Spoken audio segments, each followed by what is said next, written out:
Hello and welcome to another weekly update. If you're new, my name is Rachel and I am currently losing weight on the One-to-One Diet by Cambridge Weight Plan. This was week 11 of plan. Can't believe that I'm now in week 12. It just seems crazy to me. So straight into weight loss this week. This week I lost another 3¼ pounds, which means I was 1/4 pound off my 3.5 stone. Get it?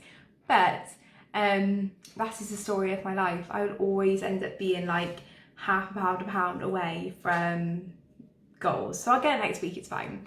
But what was really, really good this week is that my BMI officially fell below 40. So I am buzzing. It was my first big goal that I set with Gemma. I didn't even realise I'd hit it. And then she sent me my updated stats and I was like, oh my God, I cannot believe I've done that. 11 weeks. And I've achieved that, which is a really, really big goal and achievement. So I am buzzing. It also means in 11 weeks, I am just shy of losing 3.5 stone and I feel amazing. So it's absolutely fabulous. This week was a little bit tough because I got poorly. So I actually started feeling poorly Wednesday last week, and then it kind of snowballed into what I think was like a UTI or a bladder infection. Should have called the doctor. I didn't call the doctor. I was in agony all day Saturday in bed, but I've come out of the other end of it now and I'm feeling better. But as much as I could, I stuck to my products. There was only one day where I missed one product. Other than that, completely on plan, had my water, and most importantly, spoke to my consultant. If you're not well, make sure you speak to your consultant because you may need to alter what you're doing whilst you're poorly and your body is healing. But yeah, really, really chuffed with that. This week, I wanted to talk about something that may be holding you back from sticking to plan, or may be the reason you fall off or you can't sustain longer term weight loss, and that is toxic positivity.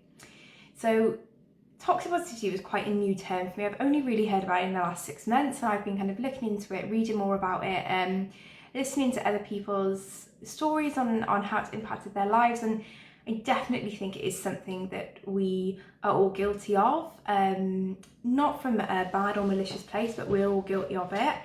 And it's something that I think really has affected me in my previous weight loss journeys, and is the reason why I comfort eat. So if you haven't heard of toxic positivity before, in a nutshell, it is faking happiness and feeling shame for having negative emotions or feeling negative in any way, and how you may display toxic positivity is through inauthentic happiness.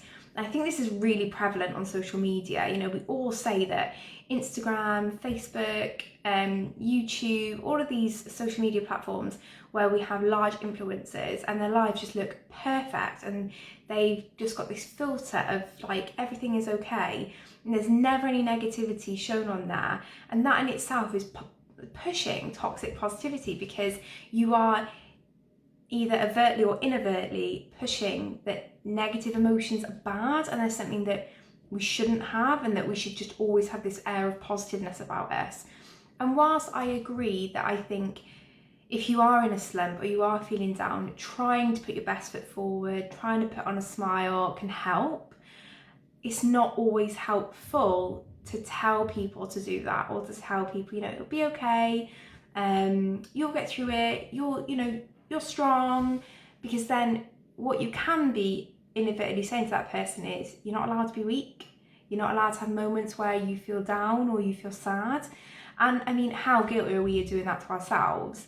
I think especially since becoming a parent, I found myself more guilty of this, of being like, right, come on, you can have a bad day, look at that person who's really struggling, look at that person who's been up all night, you need to be really positive, and then like trying to put this positive aura out there, which, like you say, it's a double-edged sword. It can be good, but it can also mean that you don't let yourself feel authentic feelings or feel sadness or worry, and you cover those emotions in shame, and then to deal with that shame and those emotions you turn to food, which in turn generates normally shame and feelings of low self-worth and feeling bad about yourself. And then you feel bad. So then you try and reach out and somebody says, that's okay, like everyone has a bad day, pop a smile on. So you pop your smile on, you don't deal with the emotions, and you feel bad that you feel down because someone else got it so much worse. So you turn to food, which in turn makes you feel bad and can bring shame. And do you see how that circle just perpetuates itself? And, you know, it's only in breaking those cycles that we find within ourselves that we're going to let ourselves be free from the claws, if you like, of turning to food or binge eating. And it's only by finding out which things trigger your cycles do you then be able to go in and work through them. So for me, like, toxic positivity was definitely something that I've really resonated with and related to, and I've been looking into it. And I would definitely encourage you, if you think that it's something that you do to yourself, or you inadvertently maybe do to others, or you have done to you, where your feelings are kind of not acknowledged or they're put down, and it's all in the guise of being something being positive. Obviously, if someone's just doing that to you, they're just a dickhead. But people will normally do this and they think they're trying to help you because they're trying to help you, put on your big girl pants and, you've got to seize the day and it'll be all right and just smile and think some positive thoughts, tell yourself some positive things. And like I said, those things in measure help. But if those things are an overarching voice above and beyond every emotion you're feeling, that's where it's going to have a negative outcome. And anything that is negatively impacting you and is toxic to you, you need to address and try and fix. And it can mean having to have some really difficult inward conversations with yourself when that may be something that you do. Some people do it as a coping mechanism because they've been told it for so long. So like, yeah, we don't feel these feelings. Come on now, like, pick yourself up. But what we need to do is say, how are you feeling? I'm having a really shit day. Why? Let's have a conversation. And if at the end of that conversation we decide that one thing that you could do that will help you is maybe having some positive affirmations to say, or trying to turn some thoughts to be positive, that's great. But if that is all at the expense of you having any emotion at all, then that's not good. That's when it needs to be addressed. And if you're someone who finds that you really struggle scrolling through your Instagram feed and all you see is like filters, perfect lives, perfect families, then you need to do some digital dieting. You need to be going through and getting rid of some excess accounts and pounds, if you like, that aren't bringing you anything, any goodness to your life. We all spend so much time nurturing others that I think we fail to go inwards and nurture ourselves. But actually, the only way that you're gonna succeed and help yourself long term is if you nurture and look after yourself. Think, how would you talk to your daughter, your son, your best friend? It's really cliche to say that, but we really need to start doing that, because when we do that, we break those habits. And it's not saying they never creep back in. But I think even just being aware of it, I know for me, I had a light bulb go off. I was like, oh my gosh, that all makes complete sense. And I was like, oh my God, I've been guilty of doing that. So, that's what I've been working on the last couple of months. Hopefully I will continue to work on it now. And that's all part of working on, what's behind the binging or the just coping with your emotions through emotional eating and things like that, is figuring out those layers of what makes me do that. And you'll very often find it's not one thing. Emotional eating and binge eating is so complex that trying to find one thing that causes it and fixing that is really naive.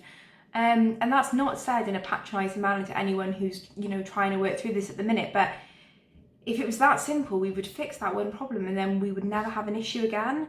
But actually, what I've certainly been finding is how multifaceted that behaviour was, and actually having to work through that step by step and peel back those layers.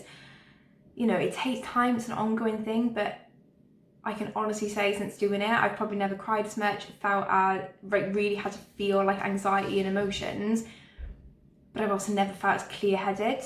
So I really encourage people to do it. Really encourage you to seek out help and support. And if anyone is really struggling and they would like some resources, I will try and put some down below, just to different like articles I've read, YouTube videos, watch podcasts and things like that. But yeah, that'll be it for this week. I am going live on Friday for a live Q&A. I've got a post over on my grid, so head over there and leave your questions in the comments. Hopefully you can join me. If not, I will be saving it to an IGTV, so really looking forward to that. And if you have any questions just on this topic or anything else that you don't want to be answered in the live, leave them down below and let me know how you got on this week. I've been seeing some really good weight losses this week, so well done everyone. Stay on plan. Totally got this. But here's to week 12 and another fabulous week.